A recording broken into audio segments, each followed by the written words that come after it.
I wanted to turn right now, Reverend Barber, to what you're dealing with in North Carolina, to look at how thousands continue to evacuate North Carolina in the wake of Hurricane Florence, now a tropical depression, which has caused record flooding since it made landfall 5 days ago. President Trump is expected to visit your state, is going to North and South Carolina today.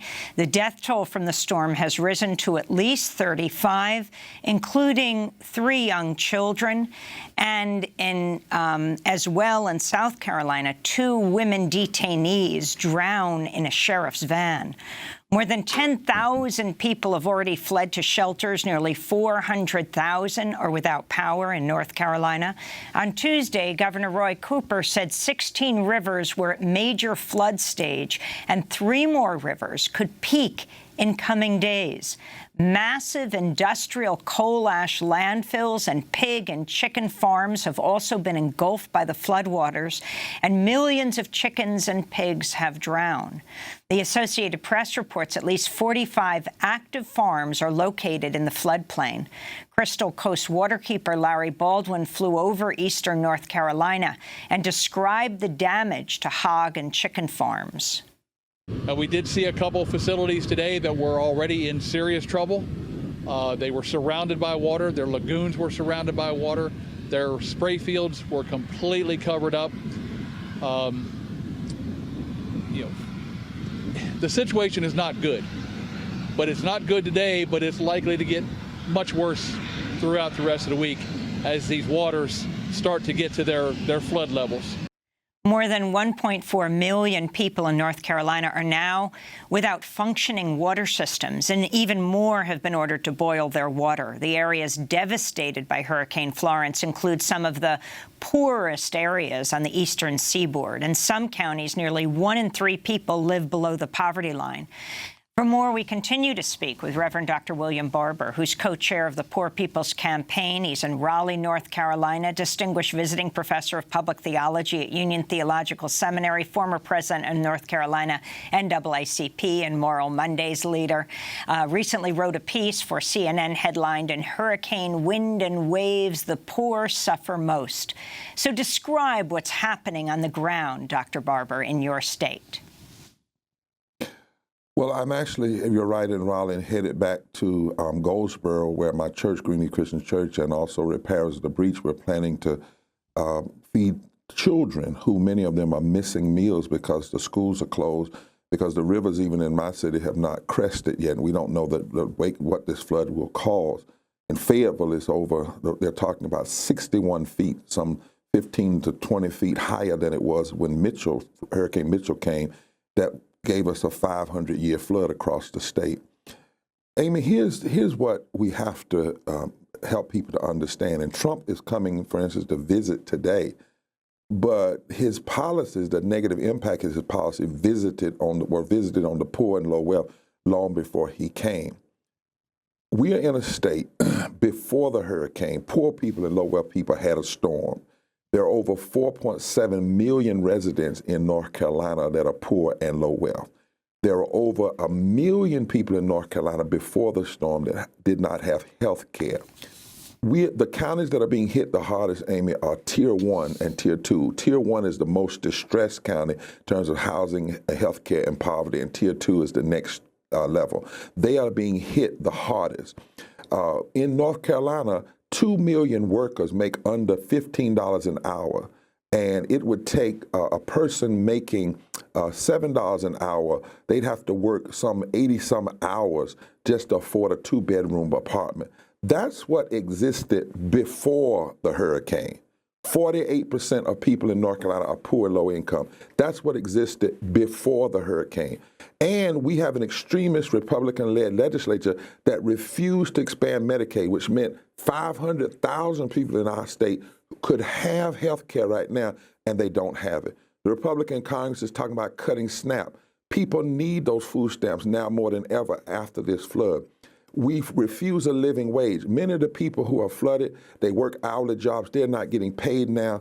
When people, they don't have the resources. When the governor and others said evacuate, they couldn't evacuate because they don't have the money. They don't have the cars.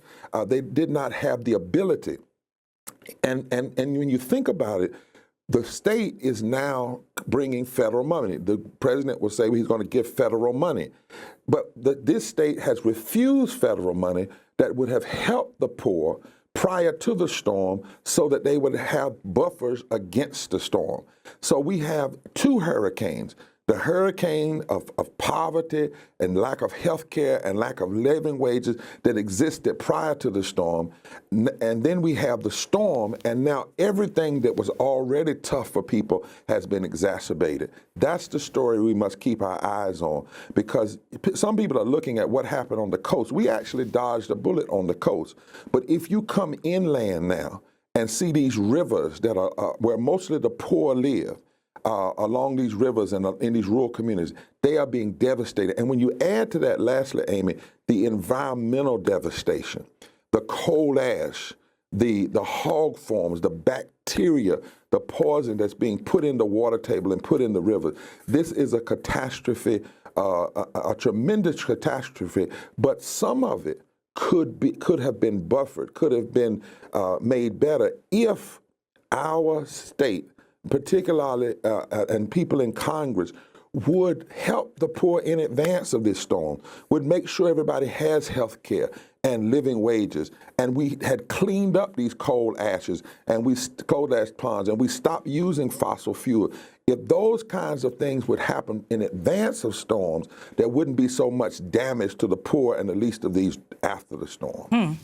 Well, speaking of poverty, I wanted to read a letter from a resident of Edenton, North Carolina, who wrote to the New York Times this week, quote, "Unfortunately, my family does not have the resources to put gas in our vehicle.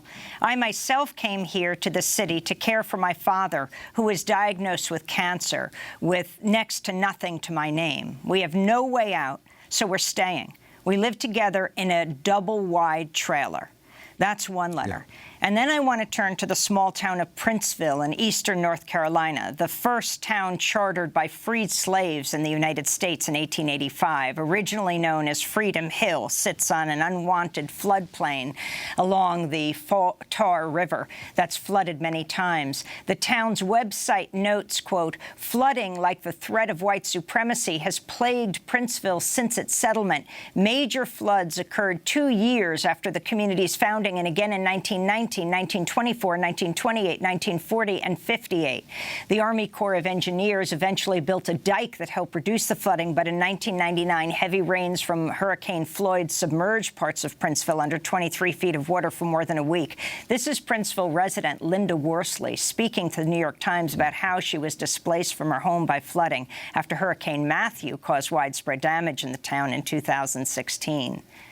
We did have a dike buildup, but the water actually went around the dike and it came up behind my house and destroyed everything. Then a lot of the water also came up through the sewer systems. Are you worried about whether or not you'll be allowed to rebuild on this land? Yes, I am. Trying to do everything I can to make sure I'll still be able to stay in the same land that my forefathers bought so that we could have somewhere to live and go. So that clip from Princeville, a 2016 report, talking about the black community, the first community founded by freed slaves. Can you talk more about this, Reverend Barber? I actually did a rededication of that city this past year, and I know people there. I live not far from Princeville. I live in eastern North Carolina. I've raised in eastern North Carolina. So this is my home that I'm seeing constantly hit.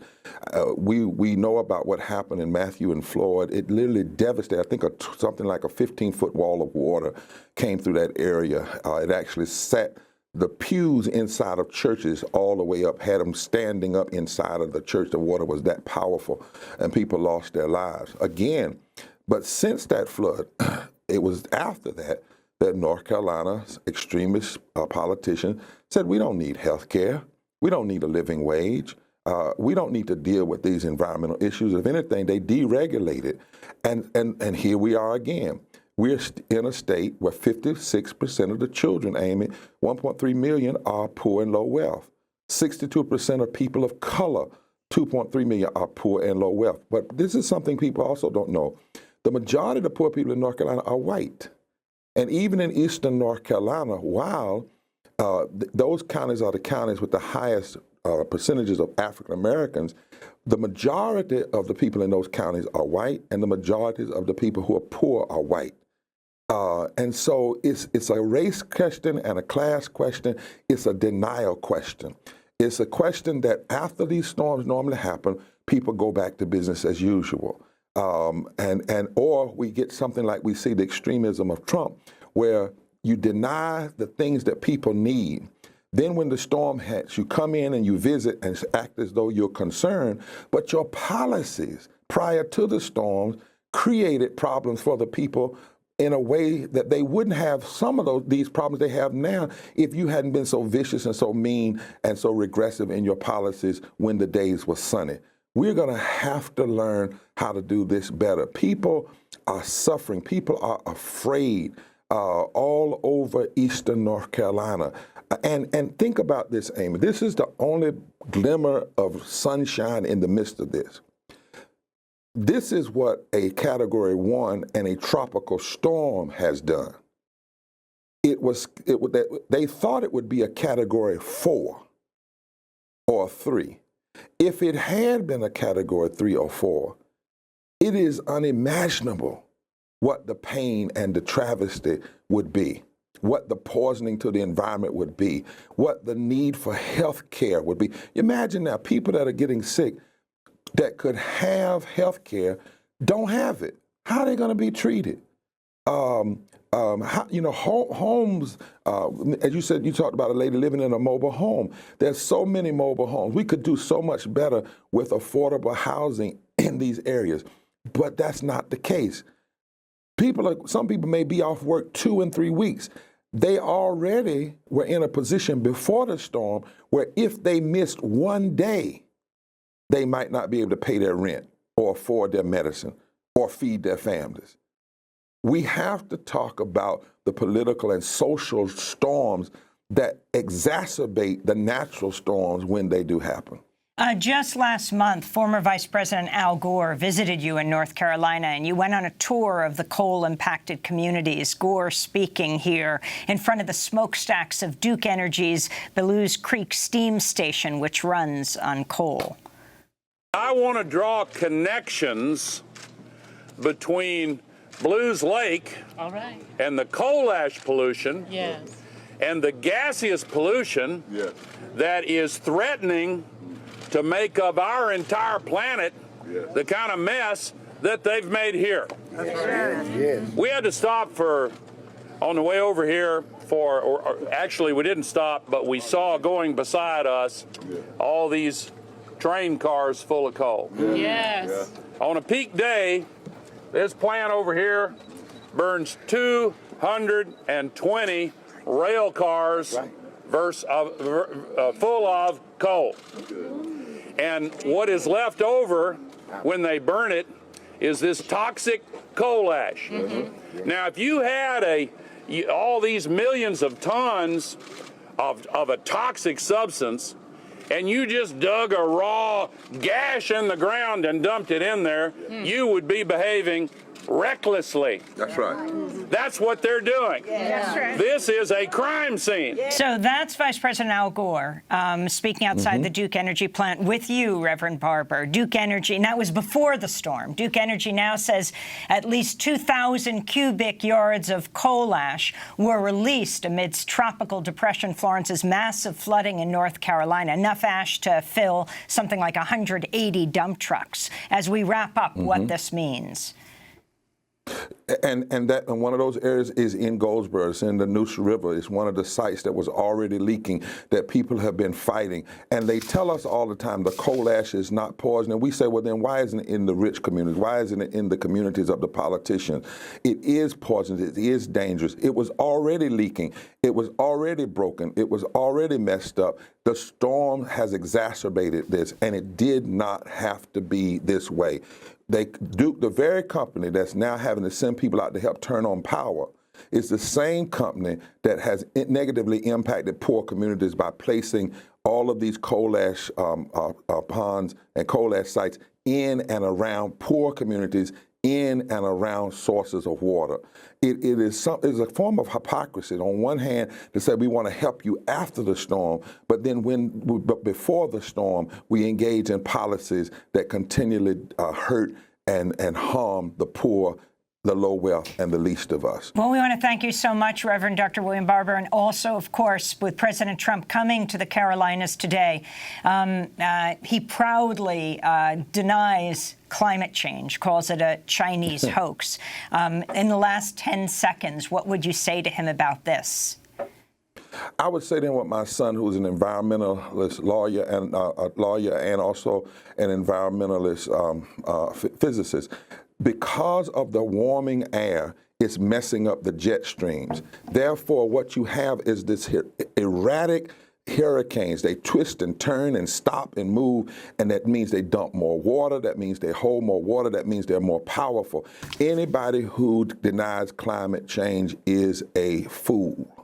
In this, and it is foolish to do it, because your denial of climate change, your denial of health care, your denial of living wages, your denial of environmental protection devastates the poor before storms ever come, and then there is an additional devastation on top of it. We want to thank you so much, Reverend Dr. William Barber, co-chair of the Poor People's Campaign, joining us from Raleigh, North Carolina. We'll link to your piece at CNN and Hurricane Wind and Waves, the poor suffer most. And interesting, you talked about your son, as Vice President Al Gore brought his daughter Karenna, a well-known environmentalist, also at Union Theological. This is Democracy Now! When we come back, the Trump administration placing the most severe cap on refugees in history. Stay with us.